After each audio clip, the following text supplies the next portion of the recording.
What I want to do in this lesson is talk about religious issues that existed during the reign of James I. We're going to be talking about religious issues in this lesson. We'll talk about James's relationship with Parliament, and then we'll move on to Charles I and look at the religious issues and parliamentary issues that took place under his reign as well.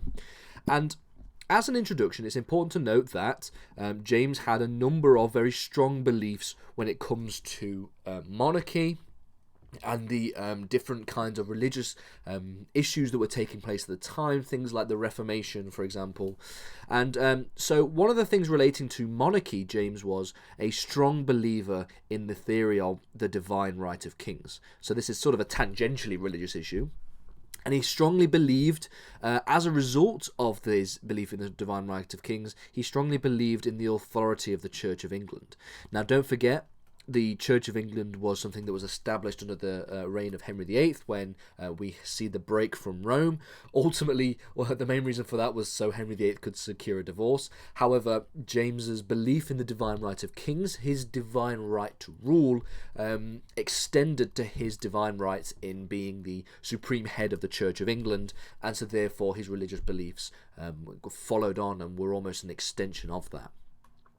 He was also a strong Protestant. Okay, although he wasn't quite as extreme as the movements resulting from the Presbyterian Reformation.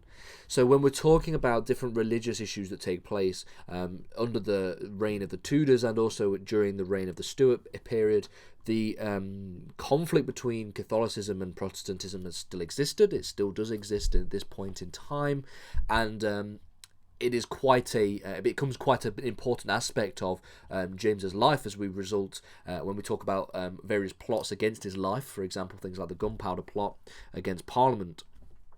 And so Catholicism still had a very strong, it was still quite a big issue under the reign of James I. And he only really had relative misgivings about Catholicism. Okay. However, despite being having only relative misgivings about Catholicism, not being as strongly anti-Catholicism as some other people at the time, he nevertheless wanted to achieve religious unity among all the kingdoms that he ruled. Don't forget, James inherited not just the crown in Scotland, but also the joint crown of Scotland and England when Elizabeth died in 1603.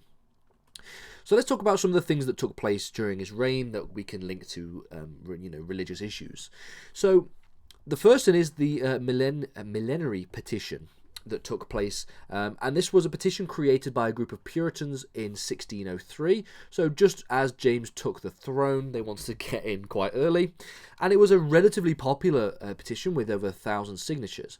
And this petition made by these Puritans made a number of claims. Okay. They said that they respected the position of James as the supreme governor of the Church of England. So this is something that James definitely agreed with.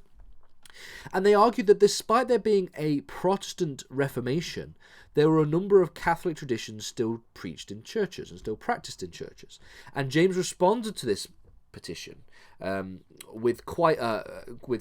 generally quite positively by arranging a conference at Hampton Court to discuss the various aspects of the petition and what we should do about things that were some of the claims that were raised within it. This conference took place in 1604, and it was the Hampton Court Conference, and a number of different groups attended this conference. It was quite a popular and quite significant aspect of James's reign. It included both some of those who created and supported the petition itself. Okay, so a number of Puritans,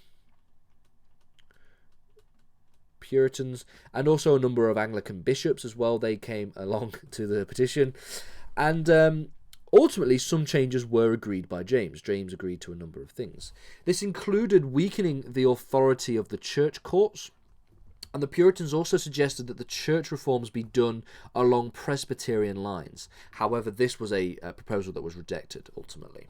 One of the most major and still quite significant today aspects of the Hampton Court Conference was the agreement to create a new translation of the Bible. And this is a translation of the Bible that would ultimately be completed in 1611 and is a version of the Bible that we still use today, referred to as the King James Bible.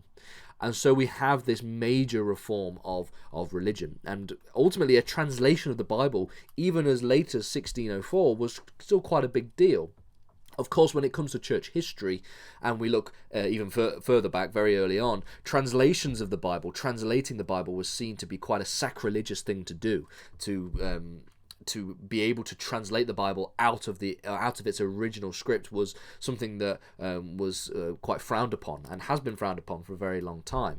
Even as late as 1604, it was generally not seen as something that was particularly a positive aspect of religion. However, in 1604 there was the agreement of this new King James version of the Bible, something that was created in 1611.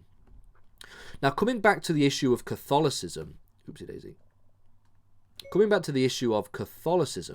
we have to talk about a number of things that were going on during James's reign. So a number of Catholic conspiracies took place over the reign of James I. The most famous of these being the Gunpowder Plot of 1605, something that is still celebrated every single year on Bonfire Night, and something that really did show the kinds of threats that could be levied against the monarchy from the position of the Catholics. However, despite the fact that multiple conspiracies took place over the reign of James I, number of attempts to on his life and on against Parliament, James ultimately was relatively lenient towards the Catholics in this period.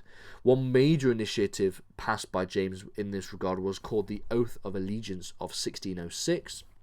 Now, what this did was it required all Catholics in England to formally deny the preeminence of the Pope. So, effectively, to not necessarily accept James as the authority and the head of the Church of England, but to deny the preeminence of the Pope and the papacy within Rome. So, this was something that was quite important. The final thing I want to talk about is religious policy across both the kingdoms of England and Scotland. Now, James was very keen to unify English and Scottish religious policy. As we've already mentioned, he wanted to have a unified religious system across all of the kingdoms he inherited. And as a result, in 1618, he issued the 5 Articles of Perth. Now, the 5 Articles of Perth made a number of declarations relating to mainly church practice. So these included things such as Holy Communion and religious holidays. And it was something that was reluctantly passed by the Scottish Parliament. So this was something that Scotland was not necessarily on board, if I can... So Scottish Parliament... let's just say, wasn't too happy. wasn't too happy in this regard.